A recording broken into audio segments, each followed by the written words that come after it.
Hello there, welcome to the Land Whisperer channel. My name is Chris and I'm a writer of short stories and a spiritual land worker.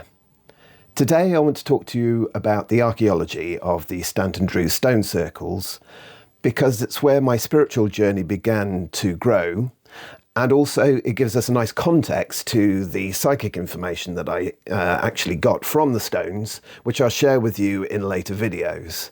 If you like the content, please consider giving us a thumbs up. And if you like the content so much that you want to know when I'm going to be posting a video, then just click on the notification bell as well. Particularly on this channel, it's important because I'm away usually in the wilds and I have no idea whether I'm going to have signal or power. So that'll just let you know when I upload a video. Anyway, now to today's information. So where is Stanton Drew? Well, first of all, Stanton Drew is a village that is situated about 6 miles south of Bristol in the southwest of England. Today, the megalithic site itself is a 3-stone circle complex. There's the Great Circle, the largest of the group. The smallest is the Northeast Circle, and 200 metres away is the South-Southwest Circle. The Great Circle is the second largest stone circle in Britain after Avebury in Wiltshire. Archaeologists believe that the Great Circle was built sometime in the Neolithic period, neo meaning new and lithic meaning stone. The Neolithic period in Britain is split into 2 phases. The early part from 4000 to 3000 BC and the late Neolithic from 3000 to 2500 BC, and Stanton Drew was built in the late Neolithic. As far as studying the site is concerned, there have only been 3 main surveys carried out in the last 120 years, which is perhaps surprising given the size of the complex. In 1896, a local railway engineer, Charles Diamond, came here and surveyed the site, and this is a replica of his original drawings. His survey is still considered the baseline survey by archaeologists today, but it wasn't until 1996 that English Heritage, who managed the site alongside the landowner, sent a geophysics surveying team headed by Dr. Andrew David to the site. His team found some interesting structures that could prove quite important to our understanding of the site, but the team did not excavate the circle at the time. The third survey was carried out by the Bath and Camerton Archaeological Society and was again a geophys survey, and their study findings were broadly in line with the English Heritage's survey. So, to be clear, there have been no excavations at the complex to date. The Northeast Circle is comprised of 8 stones and is set just 50 metres away from the Great Circle, and it's the smallest circle in the complex. The stones are particularly large, certainly larger than most of the stones of the Great Circle, and most, as you see, are freestanding today. There is a small stone avenue which enters the circle from an east-southeast direction. It made me think that the circle could be aligned to the equinoxes in March and September, or possibly an alignment to the midwinter sunrise. The geophys survey found potential pits in the centre, plus a 6-metre square structure with pits in the corners, but an excavation would be needed to confirm this. Stepping out from the Northeast Circle into the stone avenue that borders the Great Circle, archaeologists suggest that the avenue itself may align to the midsummer solstice sunrise, for it lies in a northeasterly direction. This, however, has not yet been officially confirmed. The end of the avenue appears somewhat truncated, and it's believed that the river came much closer to the edge of the avenue at the time of building. Looking in towards the Great Circle, the survey clearly shows that a 50-metre gap occurs in the surrounding bank and ditch feature, and that confirms that it was a henge monument. This gap allowed people to walk in and out of the circle with ease during ceremonies.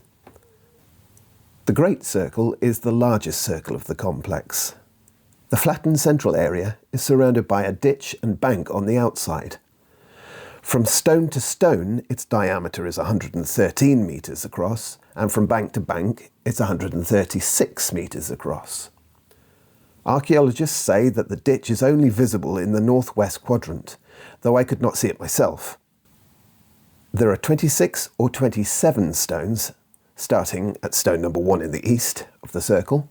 The number depends on whether you count one particular stone as 2, given that it is substantially covered by grass at this stage.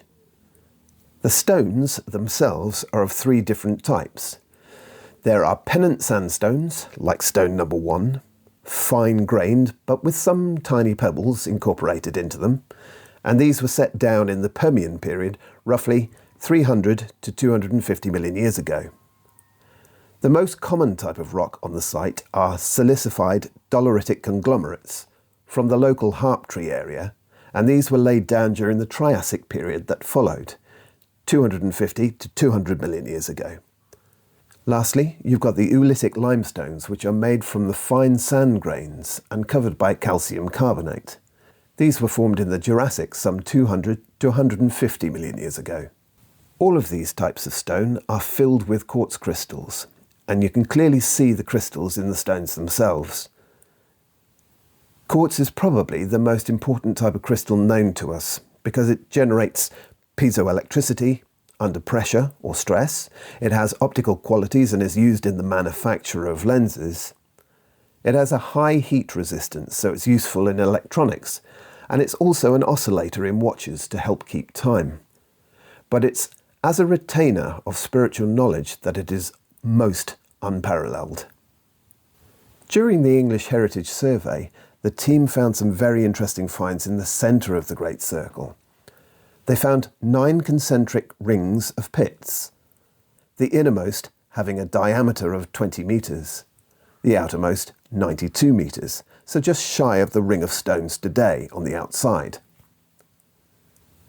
Looking at the pits, they found significant gaps in between the 2nd and the 3rd rings, the 5th and the 6th rings, and the 8th and the 9th rings, so that the 3rd, the 6th and the 9th rings would have stood out to anyone walking through them. It's thought that the pits themselves would have held wooden posts, tree trunks or stones, but an excavation is still needed to confirm that. In the south-southwest circle, 200 metres away, the second largest circle in the complex, was created on raised ground. It has 12 visible stones, and the magnetometry revealed 3 concentric pit rings in the centre of the circle, much like the 9 pit rings in the Great Circle. The inner ring's diameter is 10.5 metres, and the outer one is 24.5 metres. The stone circle itself has a diameter of 41 metres. So, just to say that there is another monument about 300 metres away in the back garden of the pub called the Druid Arms, which I have to say is well worth a visit if you are in the area. The monument itself is called the Cove, and we think from excavations, from geophys, that it is actually a long barrow. There's a potential for it. But we do need an excavation to find out that information for definite. So, just to recap, there are 3 stone circles here at the site at Stanton Drew. The excavations have not happened because it was just a geophys survey, so we don't have any radiocarbon dates to be sure of the date of the site. But the archaeologists believe that the building of the megaliths, of the stone circles, was done around about 3000 to 2500 BC. In the centre of the monument, the geophys survey showed up 9 concentric rings of pits. And in the south-southwest circle, there are 3 concentric rings of pits. So, without doubt, there seems to be a significance to the rule of 3, and particularly 369, here at the site. So, there we have it. Next week, I'm going to talk to you about the early Neolithic between 4000 and 3000 BC, and I'll also talk to you about the monuments that are out in the wider landscape so you have a better understanding of that period of time. Until then, I wish you unconditional love, and I'll see you again soon. Bye for now.